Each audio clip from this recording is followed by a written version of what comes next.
bonjour à toutes et à tous. Donc, nous sommes ici pour la présentation d'Adrien Rabiot. Comme d'habitude, je vais laisser la parole à Fabrizio Ravanelli.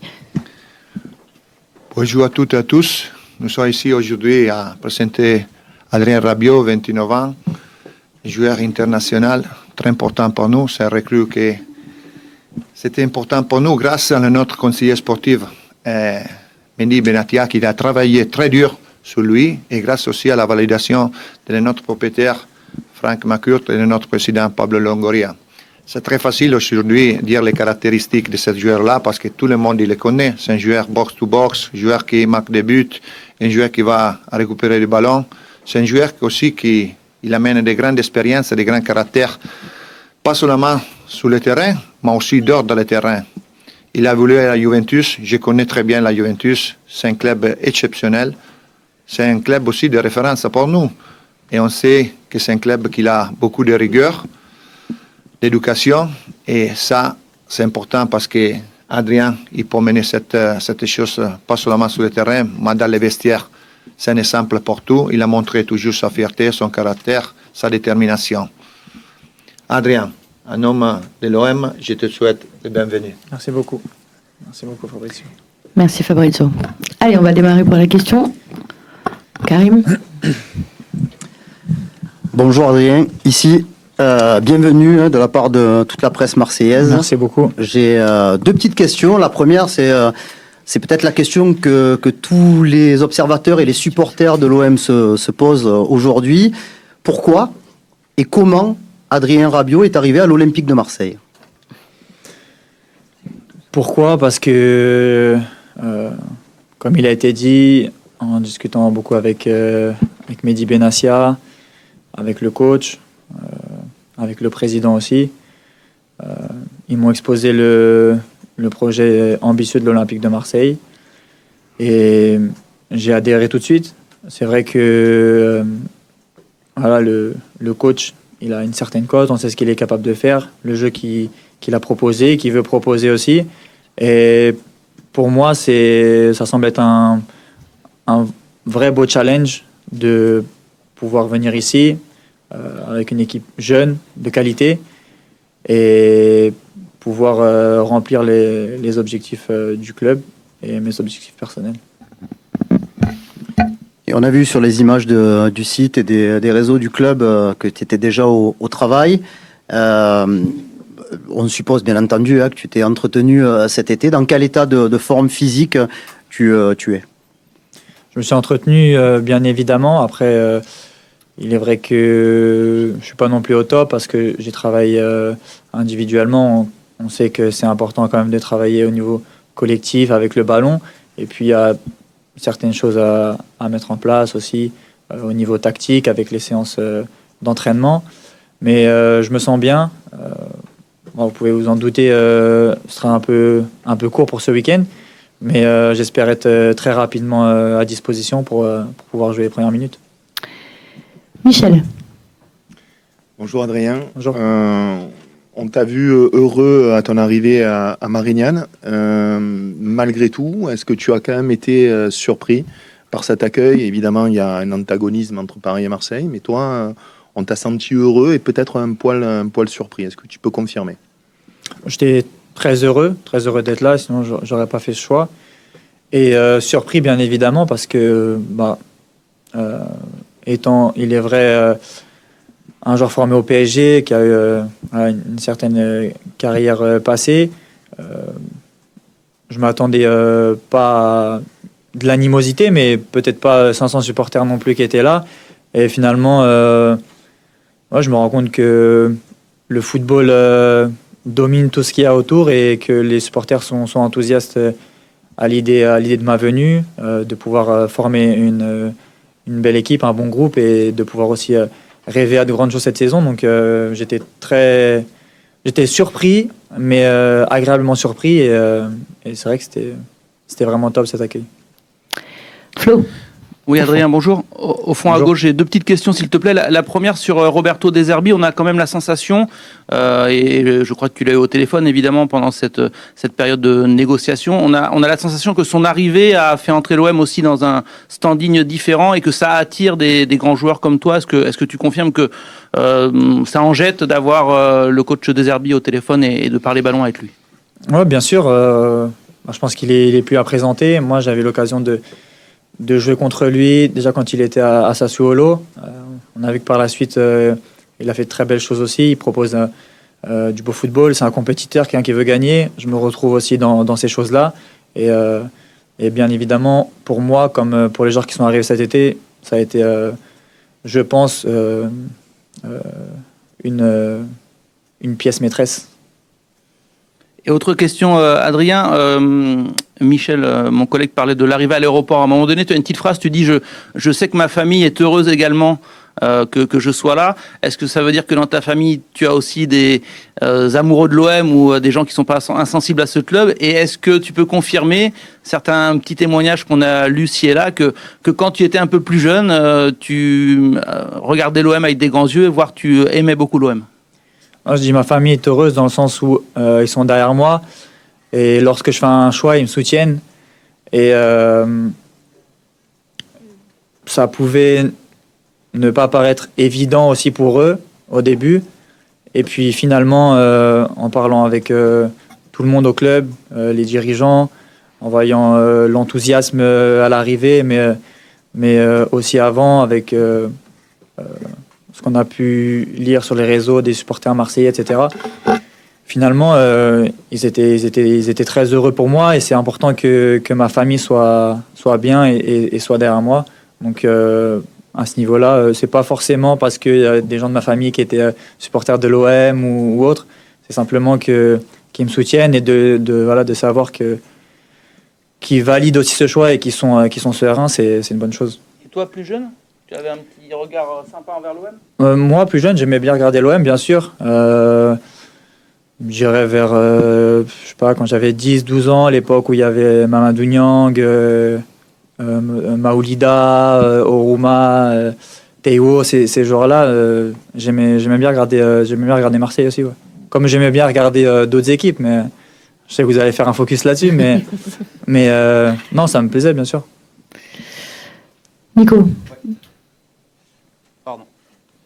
Oui, bonjour Adrien, bienvenue. Certains par ce choix, on imagine que c'était pas forcément ton premier choix, et certains parlent un peu d'un déclassement par rapport à ton parcours, ta carrière, ton statut d'international. Voilà, toi, qu'est-ce que tu penses de ce point de vue? C'est pas très gentil pour l'Olympique de Marseille déjà, mais non, comme je vous l'ai dit, il y a un projet ambitieux, des personnes qui sont là, qui ont bien travaillé, qui ont des choses précises en tête. Voilà, on a discuté, j'ai été convaincu rapidement. J'ai senti une détermination, une envie vraiment de m'avoir ici, de travailler avec moi, que j'ai pas senti forcément dans d'autres clubs, avec d'autres offres que j'avais. Et ça, c'est quelque chose qui compte beaucoup pour moi. Donc, non, je suis très, très content, très enthousiaste d'être arrivé là. J'ai de grandes ambitions, le club en a aussi, et je pense qu'on se rejoint sur ce point-là. Gilles, en face de toi. Bonjour Oui. Adrien, bienvenue. Vous avez expliqué à plusieurs reprises là, les raisons de votre choix de venir ici. Il y a 8 ans, vous déclariez que vous ne pourriez jamais porter le maillot de l'OM à notre excellent confrère Fabrice Lamperti de la Provence. Est-ce que vous avez un message, en fait, à la fois aux supporters marseillais, vous avez pu parler avec certains d'entre eux, mais pour l'ensemble des supporters, et aux supporters parisiens aussi, pour expliquer votre choix aujourd'hui? Non, j'ai rien à expliquer à qui que ce soit. Je fais ma carrière. Après, il est vrai que finalement, on peut se rendre compte que dans la vie, rien n'est impossible. Et que peut-être des choses qu'on peut dire plus jeune, finalement, avec de l'expérience, avec d'autres circonstances, ça peut être différent. Et non, aujourd'hui, j'ai fait ce choix très sereinement. Je suis vraiment content d'être là. Et peut-être que, certainement, que ça en décevra et ça en a déçu certains. Mais voilà, c'est un choix qui m'appartient. Bruno. Adrien, bonjour. je suis là. Pardon. Bonjour. Je voulais vous questionner sur l'aspect tactique. On se pose beaucoup de questions, On essaie de comprendre un petit peu ce que va vouloir faire Roberto De Zerbi avec vous. Vous avez eu de longues discussions avec lui, notamment avant d'arriver. Où est-ce qu'il compte vous utiliser? Est-ce que vous seriez, vous, à l'aise aussi dans ce deuxième numéro 6 qui se projette? Voilà, ces questions-là, s'il vous plaît. Voilà, où est-ce que vous en êtes par rapport à ça? On a pas mal discuté. Après, m'a surtout exposé le projet globalement, ce qu'il souhaitait faire. Forcément, on a parlé un peu de ma position où il voulait me faire jouer principalement dans les deux milieux de terrain. Mais voilà, je pense avoir les qualités pour pouvoir évoluer là et pour pouvoir évoluer partout dans le milieu, dans plusieurs schémas, plusieurs systèmes. Et après, ça, ce sera des questions qu'il faudra poser plus au coach pour vous répondre plus précisément. On doit encore discuter, lui et moi. Depuis que je suis arrivé là, avec les entraînements, etc., on n'a pas pu approfondir tout ça, mais dans les discussions qu'on a eues, c'était principalement pour évoluer dans les deux du milieu. Jean-Claude. Bonjour. Étant en discussion depuis plusieurs semaines, j'imagine que tu as regardé du coup les matchs de l'OM. Qu'est-ce que tu penses de l'effectif, de la façon de jouer et des résultats? Et deuxième question, est-ce que les déclats de Didier Deschamps lors du dernier rassemblement ont pesé sur ta vitesse de décision en fait? Est-ce que tu t'es dit il faut vite que je trouve un club pour retourner en équipe de France le plus rapidement possible?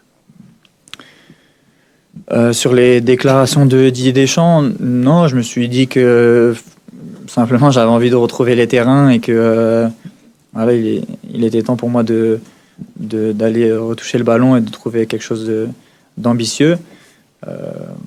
Après, j'avais eu des discussions avec le coach Deschamps qui m'avait appelé avant la sélection et voilà, qui m'avait dit qu'il espérait que je trouverais rapidement quelque chose pour être disponible en octobre. Après, on verra comment ça se passera à ce niveau-là. Mais il a été un très grand joueur. Après, il nous dit toujours la même chose. Il dit moi, je commande pas les choix des joueurs. Et il l'a toujours dit. Mais non, on a discuté, je l'ai eu au téléphone et à ce niveau-là, je suis très serein. J'ai pas accéléré quoi que ce soit par rapport à l'équipe de France. C'était surtout ma volonté de vite retrouver les terrains et de jouer. Et par rapport au jeu de l'OM au début de saison Par rapport au jeu de l'OM, j'ai regardé des matchs forcément, notamment c'est le dernier en date. Comme j'ai dit, c'est un effectif assez jeune avec des joueurs aussi leaders qui jouent bien. Après, tout est perfectible, mais bien sûr, les résultats sont là depuis le début de saison. On voit déjà que le coach a pu amener quelque chose, des joueurs de qualité. On marque des buts, ça défend bien. Après, le coach est là depuis peu, donc forcément, tout ça va être travaillé encore plus, mais ce que j'ai vu m'a plu, oui. Mathieu. Bonjour Adrien. Comment avez-vous vécu votre été sans club, avec ce statut très particulier de joueur libre? Pourquoi n'avez-vous pas trouvé chaussure à votre pied avant? Est-ce que ça a créé une source parfois de stress ou de pression ou pas du tout? Non, pas du tout. J'ai eu des discussions avec certains clubs. Il est vrai que j'ai voulu aussi prendre un peu plus de temps pour récupérer, pour souffler, pour rester avec ma famille, mes amis.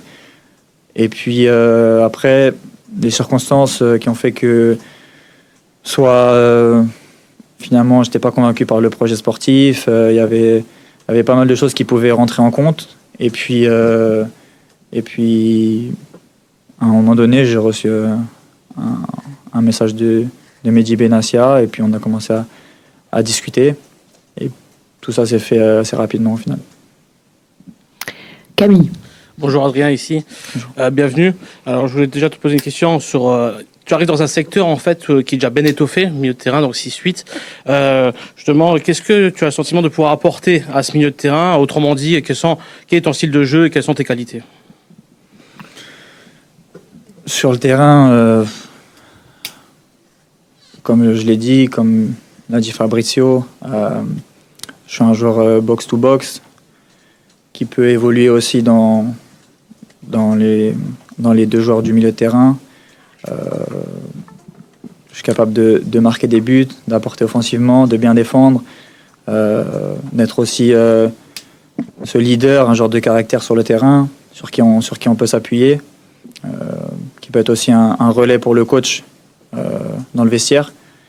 Donc sur l'effectif, sur le milieu de terrain qui est bien étoffé, j'ai aucun problème. Après, tant mieux s'il y a de la concurrence, ça élève le niveau de l'équipe.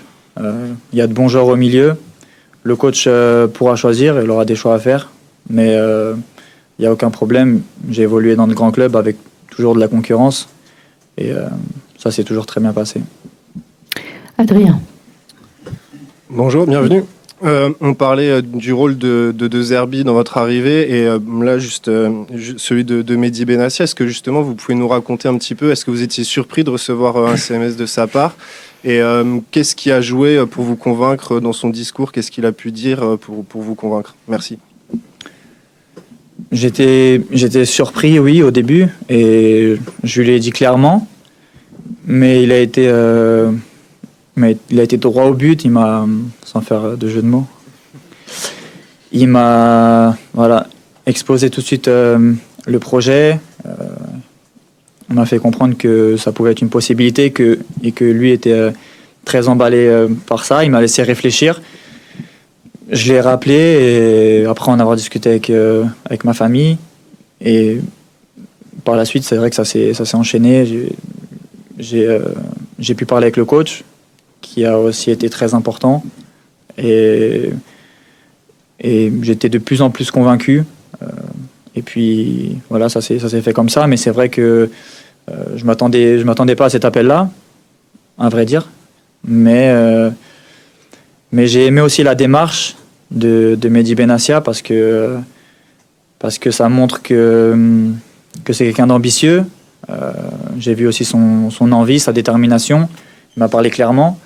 Et j'ai vu son envie, sa détermination à lui, qui à mon avis veut dire que les gens qui travaillent avec lui, qui sont au club, ont aussi de grandes ambitions.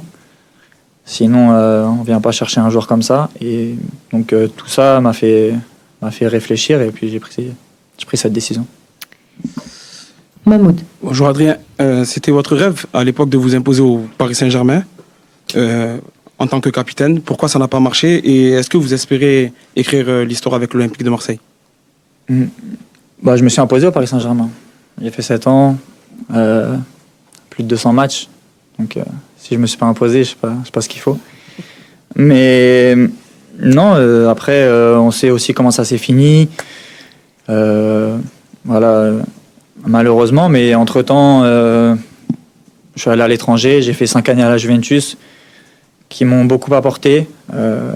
J'ai pu vivre un autre championnat, une autre culture. Et voilà, engranger pas mal d'expérience. Et puis aujourd'hui, je suis là et comme je disais tout à l'heure, c'est mes choix de carrière. Je les assume et je suis très content.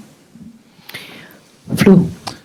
Adrien, je ne sais pas quand est-ce que ce sera, mais à un moment donné, tu fouleras cette pelouse du Vélodrome qui est tout le temps à guichet fermé, dans une ambiance que tu as connue en tant qu'adversaire. Voilà. Est-ce que ça a compté aussi cette ferveur jouer dans une ville qui déborde de passion, voilà. Est-ce que tu vas aussi découvrir quelque part l'exubérance et la passion d'un club et d'une ville qui vivent pour le foot? Ouais, bien sûr, en tant que joueur de foot, on aime les émotions. Venir jouer dans une ville comme Marseille, dans un stade comme le Vélodrome, c'est incroyable, c'est une des plus belles ambiances d'Europe. On connaît la passion des gens pour le foot ici. Donc bien sûr que ça a compté. Je suis aussi sans cesse à la recherche d'émotions dans le football. Là, j'ai eu l'opportunité de jouer dans des grands stades, toujours pleins, avec un public qui nous soutient. Et de retrouver ça aussi ici, c'est quelque chose que j'avais envie de vivre. Et je sais que avec ce qui se passe dans les tribunes et ce qui peut se passer sur le terrain, ça peut vraiment faire une belle alchimie et donner de bons résultats. On va prendre les 3 dernières. Michel, Karim, Jean-Claude. Tu disais, Adrien, Oui. tu disais en préambule qu'il te fallait du temps pour être prêt. Combien de temps te donnes-tu pour être à 100%? Et est-ce que c'est totalement exclu que tu sois simplement dans le groupe dimanche? Je pense que pour dimanche, oui, c'est trop juste. Après, il faudrait parler plus précisément avec le coach, mais notamment aussi avec les préparateurs physiques. Je ne peux pas vous donner là, comme ça, vous assurer que je serai là sur le week-end d'après, mais parce que j'ai travaillé avant, mais je pense qu'il y a quand même quelque chose à mettre en plus encore. Et voilà, je sais aussi que je vais être attendu, et c'est normal, mais j'ai envie d'arriver dans de bonnes conditions, prêt pour pouvoir donner le maximum. Donc, encore une fois, je ne peux pas vous donner une date, mais j'espère le plus vite possible, et j'en ai très envie aussi. Karim. Tu as été formé au PSG, tu es arrivé quand même très jeune aussi à la Juve. Là, tu arrives à 29 ans dans un club où tu as expliqué déjà que l'effectif était quand même assez jeune. Est-ce que tu vas prendre aussi ce rôle de joueur expérimenté, ce rôle un petit peu de grand frère par rapport à une génération, parce que le recrutement a été très ambitieux, mais avec beaucoup de jeunes joueurs, quoi. Ouais, bien sûr, je l'ai dit auparavant. Je pense que c'est aussi ce qu'on recherche chez moi. C'est que, alors je dis, j'ai 29 ans, j'ai passé 5 saisons à la Juventus. On sait comment ça se passe là-bas. L'exigence, le travail, toutes ces choses-là sont des choses qu'on veut mettre en place aussi ici. Et je pense pouvoir très sincèrement aider les plus jeunes et les aider à progresser, à s'améliorer toujours plus, et aussi avoir cette mentalité-là de compétiteur, de gagnant. Donc je pense que pour tout ça aussi, pas seulement les qualités sur le terrain, mais pour ces qualités-là aussi, on a fait appel à moi. Allez, Jean-Claude, on termine avec toi. Tu as parlé du rôle de De Zerbi et de Benassia dans ta venue. Quel a été celui de Pablo Longoria? C'est un président dont on sait qu'il n'aime pas que les joueurs partent en fin de contrat libre, et toi, tu es un joueur qui adore partir en fin de contrat. Bon, on n'a pas discuté de tout ça. Il était très heureux, très enthousiaste. Quand il a su que ça pouvait être possible. J'ai pas échangé tout de suite avec lui. Je l'ai eu un peu plus tard quand c'était quasiment fait. On avait quasiment trouvé un accord. Il voulait que les choses se fassent naturellement avec Mehdi Benassia et aussi avec le coach. Il n'a pas voulu intervenir, il m'a expliqué ça. Et puis, quand on a pu discuter, il m'a annoncé qu'il était vraiment très, très, très heureux, très content, et qu'il me connaissait depuis très jeune, parce que elle a été scout aussi à la Juventus. Il me connaît depuis que j'ai 16 ans. Donc qu'il puisse m'avoir dans son équipe aussi, c'était une vraie fierté. Donc tout ça, c'était partagé. Je pense que tout le monde est content, tout le monde est heureux, de mon côté aussi. Et voilà, c'est des bonnes conditions pour pouvoir bien travailler. Merci beaucoup, on va passer à la photo. Merci.